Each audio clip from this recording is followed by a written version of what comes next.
Welcome to the Rick Helps Real Estate Show. We're going to take a look at some numbers now that show not a very rosy picture for sellers for the Phoenix market. And I know a lot of you follow a lot of real estate channels here on YouTube, so some of these numbers you may have seen before. I tried to add a little bit of perspective to them and drill down, so we're going to do that. We're going to take a look at just how low the numbers are. Is this just because of the holiday? Well, there's some of that, a lot of that, but there are some trends that are out there that are making things very rosy for buyers in some areas. And not, this isn't jump in time. You know, let's go. The prices are finally where we want them. That remains to be seen. But the trend is headed your way for buyers now, but not everywhere. And I'm going to show you that. For sellers, you know, your opportunity was in September. You go back and watch some of my videos. I was saying, you know, I'd list in September. I would not wait till the beginning of the year, and you'll see why. And I'm not saying that to say I was right. Follow me. Even a blind squirrel finds a nut every once in a while. So right now what you're showing is our contract ratio here is down at its lowest point that it's been since 2009. So it's down here at a number of 29.6. That signifies that it's a cold market. We've been there before. We've been there around November of 2022, and we've been there in 2014, and we were ice cold way back here in '07 and '08. If you look at single family permits, this is the one it's kind of hard. You know, you hear people talking in a lot of states. We'll talk about Florida and Texas here in a moment. Overbuilding. New construction going crazy. Well, this is our single family permits annual counts.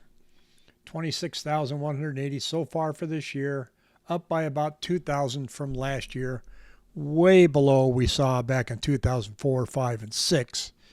Now the difference is, for those that are waiting for a quote-unquote crash, sorry, I keep moving my mic here. The homes now are not financed to reset like they did in 2005 and 6 and 7. All you had to do was fog up a mirror. You could get a loan. A lot of people's payments adjusted. They weren't paying attention to it. It adjusted from $700 a month to $1,600 a month. Well, shoot, can't afford that anymore.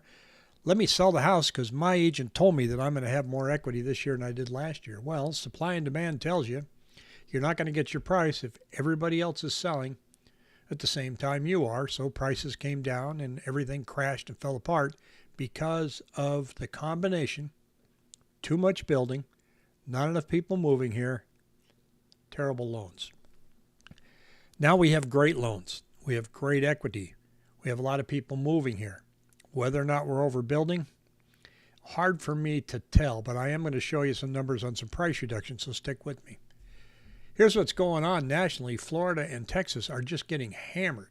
Their new construction prices are going down like crazy. Home prices everywhere are dropping like a rock. Florida, it's all weather related for the most part. They build houses, they get blown down. Then they got to build again, so insurance rates have gone through the ceiling and up into the stratosphere, and it's really hurting people. So people are trying to now get out of Florida. I remember that happening a lot in the 60s. Why are people moving to Florida? Insurance companies can't afford it. And here we are again. Now, we don't have houses blow down here in Arizona. They might melt, but they don't blow down. Texas. Everybody was migrating to Texas during COVID when you could work from home, especially Austin, Texas. It was a popular destination. Like anything in any business, if you're the first ones there, you do better. If you're the last one there, you're suffering. And the first builders that came in and started riding that wave of population growth in Austin did very well. The last ones of the party are now having to slash prices. And that's exactly what we're seeing. When you look at prices here, and this might be a little hard to see, mostly just because of the way it's laid out, but I'll read some to you. Here's Mason Ranch in Surprise. They've got a home here. It's 4-bedroom, 2-bath. The original price was $482,850. Now it's $436,990. Here's one that was $537. Now it's $525. Here's a $545. They reduced to $526. and it goes on and on. 547 to 526. Here's Rio Ranch Estates in Surprise. These are D.R. Horton homes, by the way. 407 to 399, 440 to 393, 410 to 395. So you are seeing reductions, and you're seeing a great increase in incentives as well. This will spill into the resale market. How much of this is year-end closeout? I kind of doubt. Have they overbuilt? Well, they were overly optimistic. They're holding back on a lot of building right now. They don't seem to be in trouble. D.R. Horton had a bad earnings call, and they said that most of their problems were, again, Florida and Texas, and they're feeling a slowdown in Phoenix. So it's out there, folks.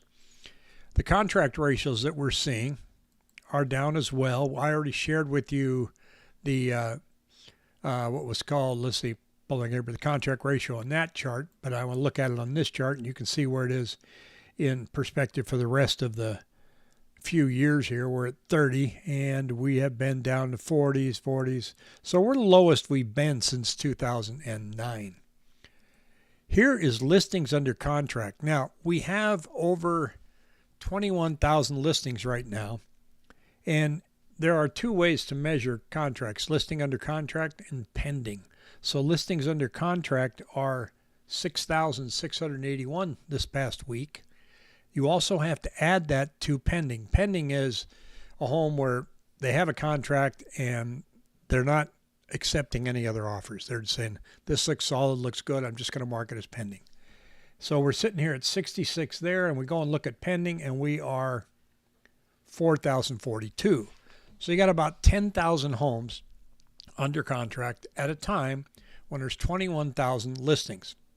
That's not dangerous. It's not bad. It's soft, but it's not crazy. Now, if you look at my 7-day moving average here, and this is a really busy chart, and I apologize. Let me simplify it for you. See this black line? This is the number of contracts written over a 7-day period. This blue line is new listings, not active. Don't confuse the two.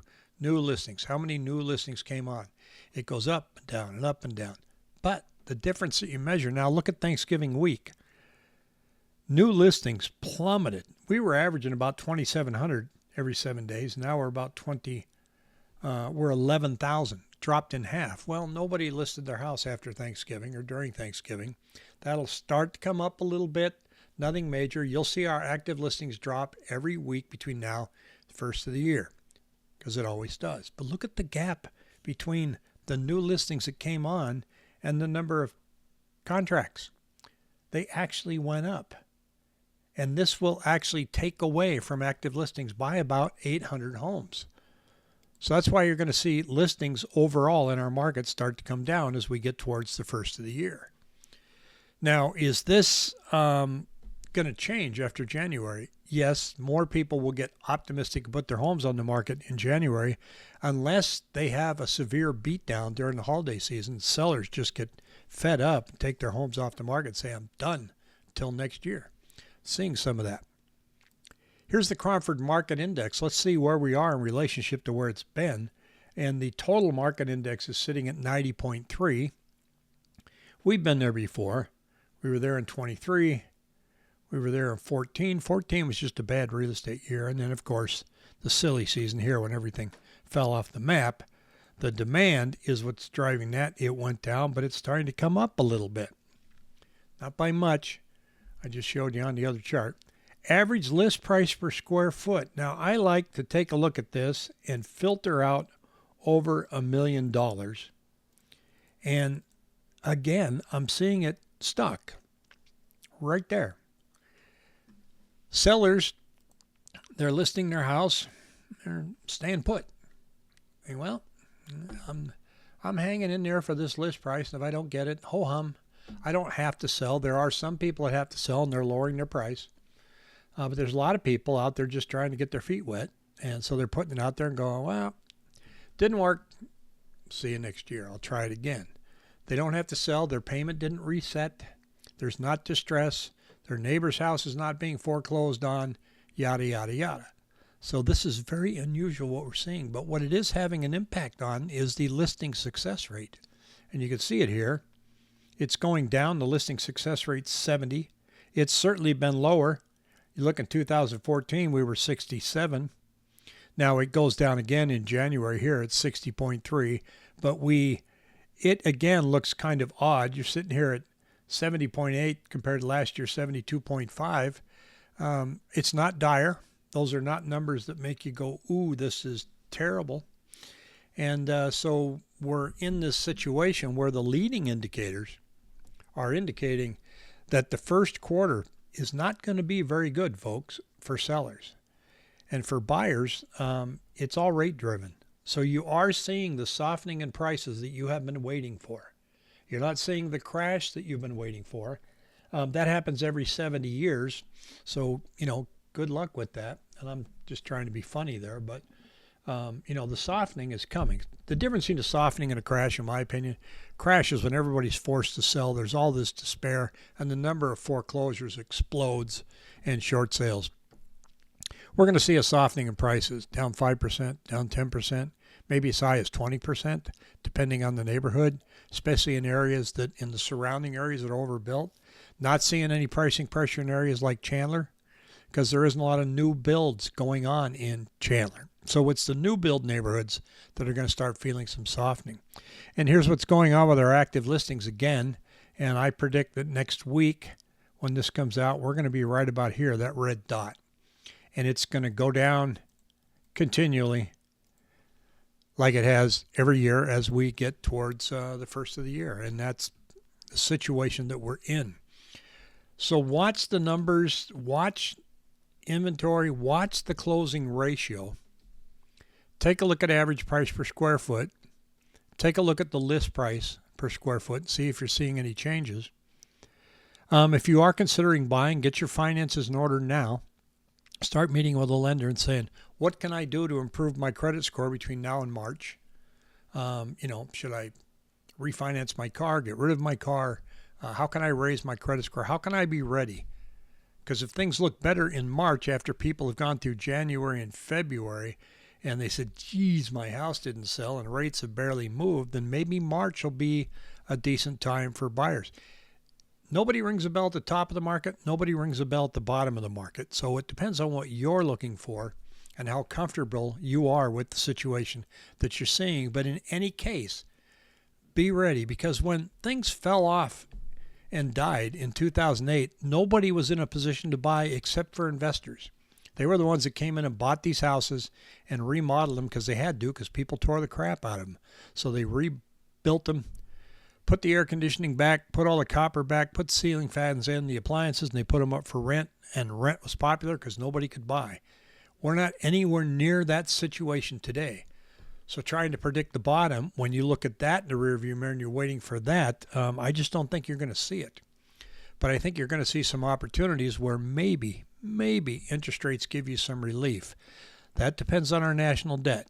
The central bank may make some attempts to get things down, but not because of housing, because of other situations. So that's the way we see. That is what we see right now, what I see. And if you have any questions at all, please shoot me an email at rick@rickhelps.com. Take care.